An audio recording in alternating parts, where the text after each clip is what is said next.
How you doing? We are here again from Crafty Mom TV Science Studio. I am actually the Crafty Dad, and you know Josh, you've seen him in many videos. So one of the things we're going to do today is another dry ice experiment. And there's just a couple of things that we want to remind you of before working with dry ice. Number one, never touch it with your fingers. Use a glove or a towel or something. Always have a parent with you.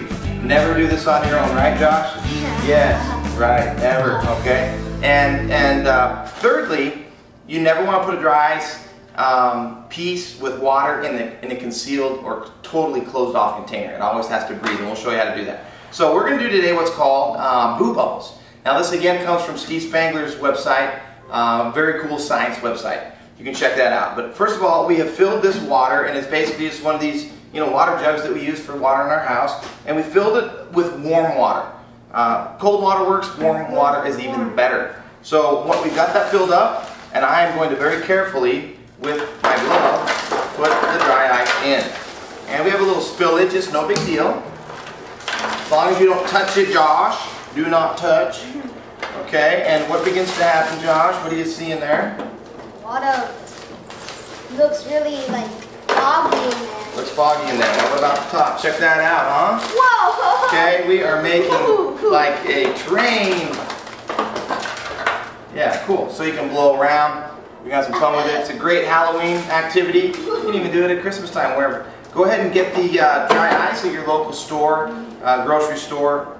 So one of the other things that we're going to do is the most fun part of all of this, Josh, and this is where we do the blue tube. Why don't you explain what we do? We take the blue tube, what do we do with it? We put it on the top, right, like that, and then it comes out of here. Very cool too.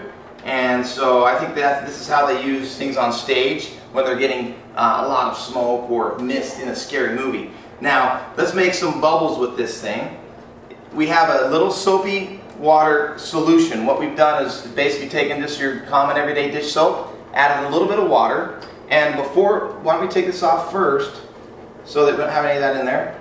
You're going to dip it in there nice and generously, put it back on here, and what do you see? Whoa! Huh? Whoa! How cool is that? Whoa! Okay, here, you try it, Josh. Okay. So dip it in there, and then with this hand, stick it on the top. It's okay if you touch this fog. It's a little bit chilly, but not too bad.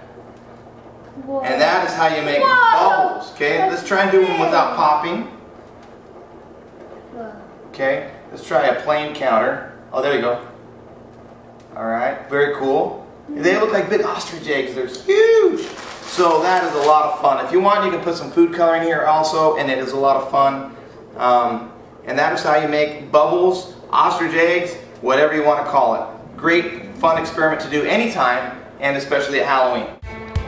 Okay, it started. Whoa, check that out. That was a big one. That's That right. was a big Okay. one. Okay, let them go. Oh. Connecting bubbles. We've even got some that are connected. Very cool. Let's try it, Josh. Dip it in here first again, and boom. Oh, it's up there. Do them up there. All sorts of fun stuff. So, and that is how you make Boo Bubbles!